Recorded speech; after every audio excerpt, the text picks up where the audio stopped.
So for this last section, I wanted to really tie this all back to consumer engagement, the theme of this webinar series that Jesse and the SmartGridNews have been hosting and leading. So first, I wanted to just give a quick update for those of you who know Tendril and background for those of you who may not. So Tendril is the leader in delivering consumer engagement applications, products, and services to the energy space. Our leading Energize application suite with a number of different consumer touch points and products is built upon our Connect platform, the industry's only open and scalable platform. You heard here today one example of our ability to scale solutions into the marketplace. I'll touch on others here in a second. So our solutions span delivering energy efficiency programs for our customers, demand response and load control programs. We have customers who are using our application in marketplace applications where through our Energize portal, we're able to essentially tease out, feed to consumers, engage consumers, additional energy products and services that they may be interested based on who they are, their demographics, their psychographics, that our customers, our energy service provider customers, are interested in making available to their customers. So we have over 40 energy service provider and ecosystem customers worldwide today. In an earlier seminar, you heard about Duke, where we're deploying, at least by our count, the nation's largest deployment of paper home energy reports. Origin Energy, another retail energy provider in Australia, is deploying the Energize web application. And most interestingly, or equally interestingly, I should say, to the last point there, Essent, which is a retail energy provider in Europe, has been conducting a co-creation project on top of our platform, on top of the Connect platform, where they are facilitating building third-party energy applications and looking to their customer base to help select and pick what are the essentially killer apps that will engage their customers. So I look forward to being able to share more about that project in future webinars. So when we think about consumer engagement, we really think about it as a journey, not as a destination defined by a single product or single interaction or solution. Fundamentally, the journey is designed to solve both the human problem as well as the technical problems of how do you turn data into actionable information. The journey helps sequence interactions with consumers, presents and gives them choices of the touch points and the products and services that they have access to. In the end, though, it's designed to deliver a personalized consumer experience and actionable information to the consumer, but ultimately deliver persistent and real value to our customers, to the energy providers and ecosystem partners. You heard in earlier webinars that our approach is grounded in years of behavioral science analytics and building science modeling. And these fundamental components inform each step of this journey through insight, choice, and control. So in earlier webinars, we really talked about insight, which was starting with paper reports through interactive web portals. Today we were talking about in-home displays as a form of insight. But why is choice here in this journey so important? Why is consumer choice so important? Consumers' fundamental choice is whether to engage or not in energy, okay? Whether they participate or not in these programs that energy providers wish to deploy in the market. And so ultimately, it's whether they care about energy or not. And so it's our job to help facilitate and support that process. So in that framework, we've shown this slide in earlier webinars. These are the essential elements of our behavioral change framework that we apply in our products. I'm not going to spend a lot of time here, but again, behavioral change, persistent change, is predicated on the fact that consumers must choose to engage in a first step, whether that's setting a goal, taking an action, looking at the data, gaining insight and awareness. So again, our job is to help support this process. So the importance of customer choice. I just talked about the concept. Choice is a key behavioral and social concept that we need to address as part of engaging consumers around energy, helping them understand and give them the tools of how, when, and where to engage with energy, how much information they receive or share. Tendril's approach is we take these concepts and we design them into our products. So they are inherent, choices inherent in our solutions. We offer a number of touch points, whether that's paper reports, email, web, mobile. As I showed on the last slide, we have both behavioral and social components in our products. And so the results of all this is that choice in this framework engages consumers, and it engages consumers more, we believe, than other traditional approaches. You heard here today how with Reliant's customers, their customers are gaining insight and awareness, they're excited, that's increasing customer satisfaction. You heard in our last webinar that we're delivering persistent savings and interaction and social engagement through the Cape Light project. And interestingly, what we're seeing is incorporating choice and these components in our products, we're actually seeing hard data where consumers are spending more time learning about energy. Earlier in the webinar today, you heard Mark Eddings refer to an average that typically consumers spend 6 or 8 minutes a year on understanding their energy. We're seeing 20 to 30x that engagement through some of the products and projects that we are deploying. So we're really excited about this data, and ultimately this leads to engagement around DR and load control programs as well.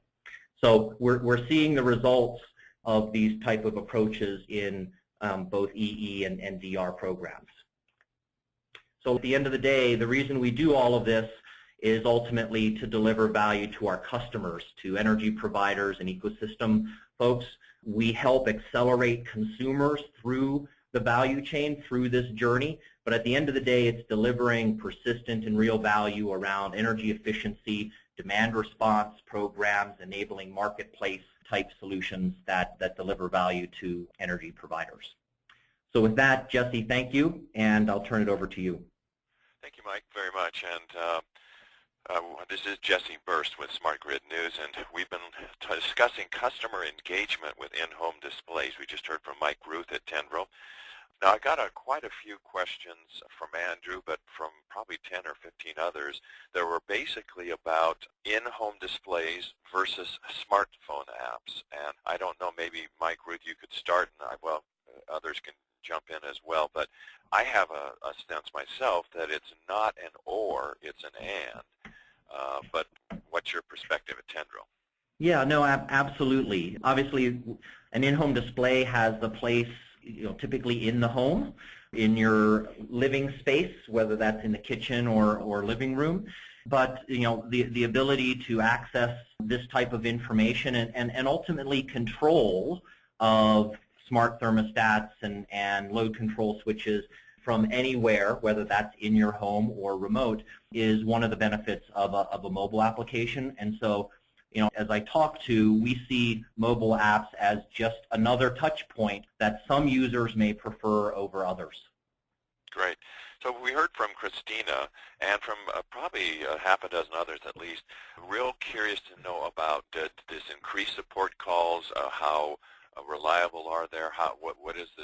How big is the challenge of supporting these devices? Can anyone speak to that? I can do that, Jesse. This is Mark Smith. We had prepared for quite a bit of increase in customer calls and support calls for possible defects in devices or problems with the devices. We were pleasantly surprised in the low number of calls that we did receive.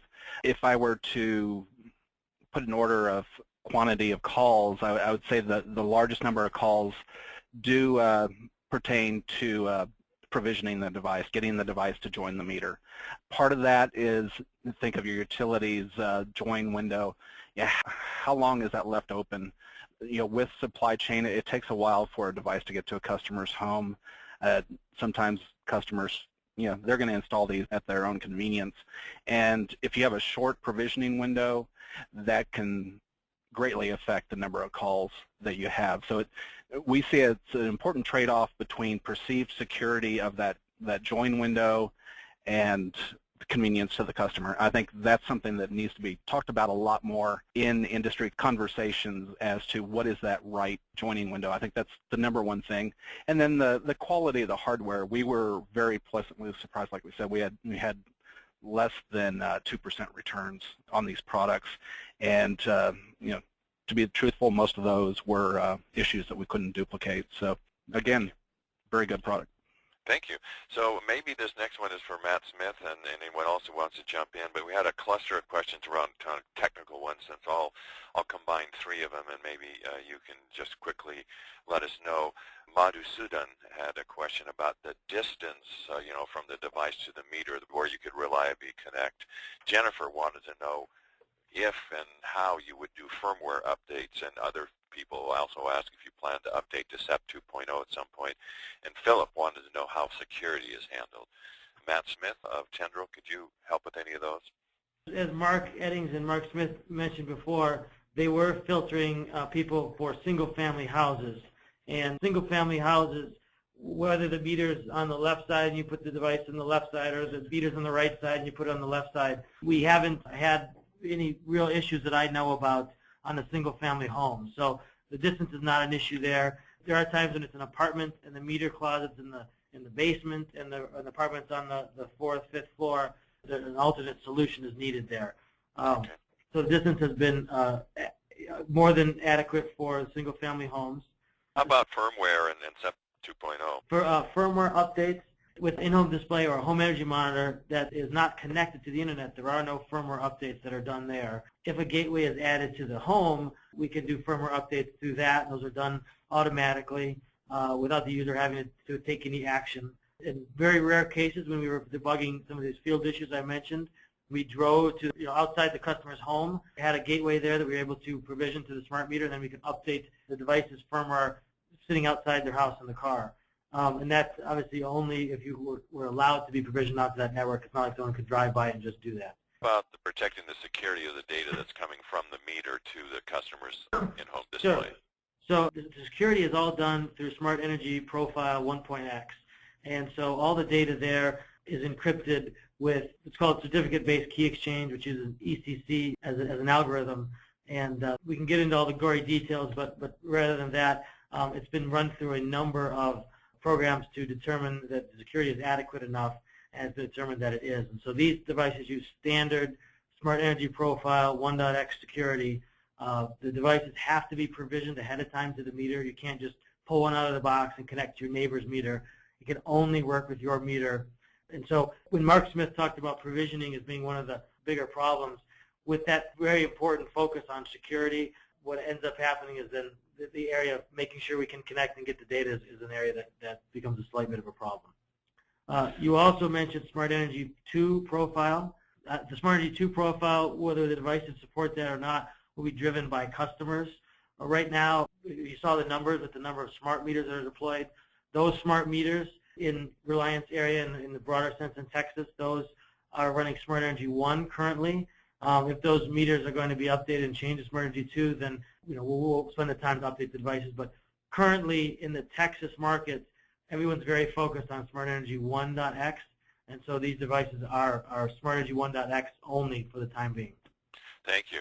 Well, it just remains to say thank you. Here's the contact information if anyone wants to get in touch. But I just want to say thank you to Mark Eddings and Mark Smith of Reliant, and also to Matt Smith and Mike Ruth of Tendril, and to say thank you to you as well for joining us today. Please watch Smart Grid News for the announcement of our next Lessons from the Real World webinar, and I hope to see you back here then.